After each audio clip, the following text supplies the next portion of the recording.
Hey there, welcome back to my channel, and it's that time of year again.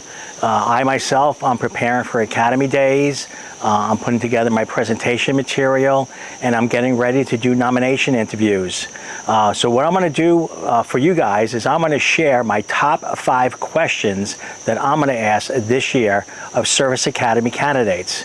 Okay, and here they are, no specific order, but these are my top 5 questions. Question number 1. What service academy do you want to go to? This usually is used as an icebreaker. It's used to verify the information that's on our paperwork, and it's an opportunity for the candidate to discuss a little bit about what he wants to do in the future and where he wants to go to school.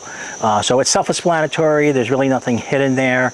It's just a way of verifying, and it's a way to get the interview started. The next question, question number 2, what do you plan on doing after graduation? This might seem like a very simple question, but it's not. There's a lot of depth in this question, and there's a reason that I ask it. The first reason is I want to make sure that the candidate is just not chasing the dream of going to a service academy. As you know, a service academy is only 4 years, but the minimum military service for a DoD academy is 5 years. So we want to distinguish if they just want to go for the glory of the service academy or if they're really looking at a career. The second part is, have they done their research on what's available after graduation? So typically, if somebody wants to go to West Point, do they want to go into the infantry? Do they want to go Army Corps? Do they want to continue their education? There's a host of things that you can do after graduation from any of the service academies, and we want to know if you did your research on what paths are available. Of course, we always get, I want to be a pilot, and then the next question is what type of airplane, and usually the interview stops right there. So don't be that guy, do your research, know what you want to do after graduation. Now, you're not held to that, it's just we want to make sure that you understand what's going on after you graduate. Next question, the next question, it's what's your rank upon graduation and what's your service commitment?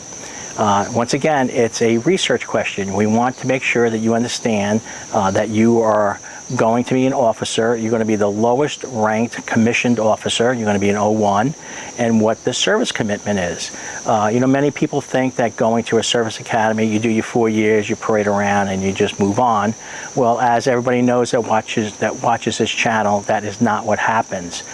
So what your rank is, it's an ensign or a second lieutenant.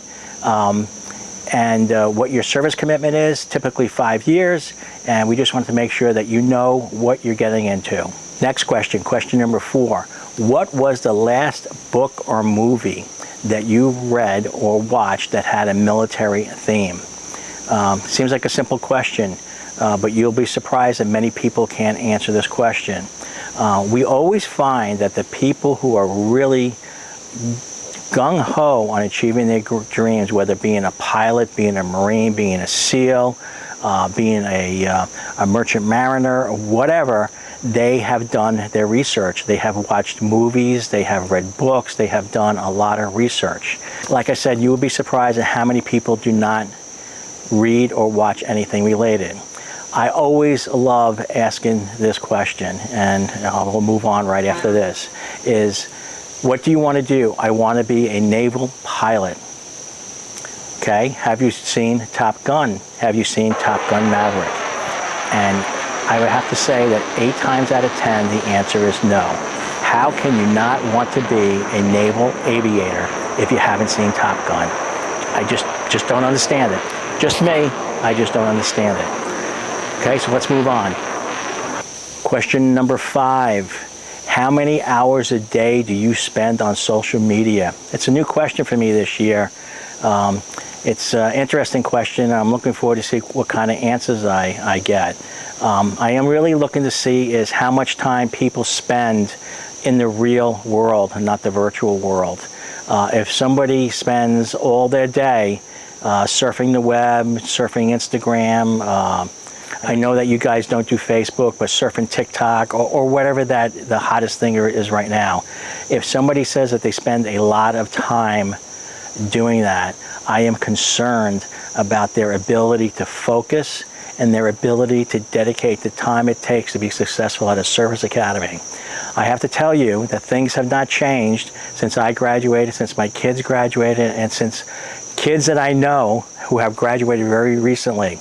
You have very minimal time, and your time cannot be sucked up on your iPhone or surfing the computer. So I'm looking forward to this question. How much time do you spend on the interwebs? Just want to see what they have to say. And so if you get that question, you were forewarned. This is my last question, and it's a question I ask every year, but I'm going to put it out there. Tell us why we should nominate you and not the other person. So it gives them a chance to lay out some stuff that we might not have hit upon, and let them, sell themselves a little bit to us. Hopefully they have a little elevator speech prepared, and they can go and do that. And the second part of that question is, what question were you prepared for that you were hoping that we would ask that we didn't ask? And I always find it's very interesting when I ask that question, because it really reveals a lot on how they prepared for the interview, what they thought the interview was going to be about, and what they felt that their most important trait or characteristic or qualification was that they hoped that we had asked about that we just didn't. And it gives them a time to explain that. So don't be that person, and I've had a lot of those people that have done this. What question have we not asked that you hope that we did ask?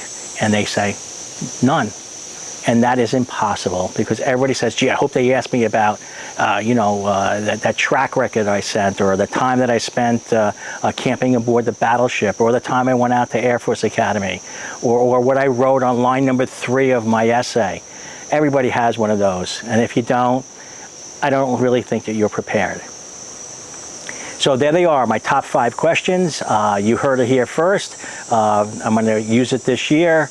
And good luck to you. Be prepared for your interview. Good luck. Bye now.